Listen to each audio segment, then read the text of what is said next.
They're super passionate about ag. They love it, live it, breathe it.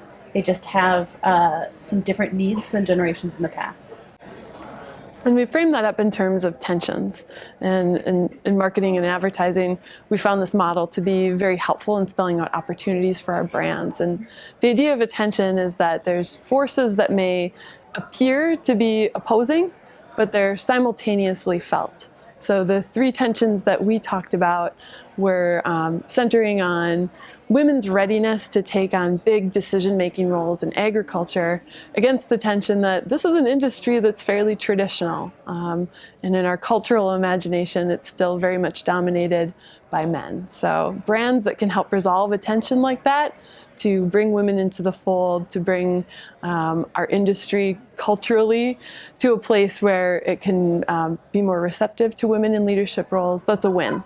So there are two other tensions that we presented. The first was on the booming optimism that millennials have about opportunities in agriculture and how that squares up against the broader context of economic uncertainty that they've witnessed with their parents and with their friends. So, on the one hand, they see all upside. But on the other, they're also very tentative and cautious because that's what this Great Recession has taught them on a broader scale. The third tension, I think, was the one we just presented and the audience really sparked to. And that's because it's something that regardless of generation, we all feel, but millennials feel more deeply. And that's the sense of passion that they have for working in agriculture. Millennials, more than any other generation, are looking for work that inspires them. They're looking for meaning and purpose in the work that they do.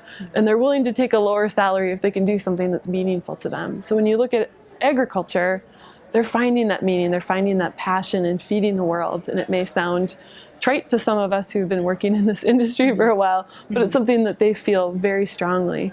But the opposing tension there is that there is a lot of social crossfire, a lot of controversy, a lot of chatter out there about GMOs, animal welfare, that threatens to really dampen some of that enthusiasm and passion that they have. So the opportunity then becomes, how do we as marketers tell better stories? How do we keep that passion and inspiration going by giving them a little bit of cover and giving them the tools that they need to defend and be proud of that passion that they have?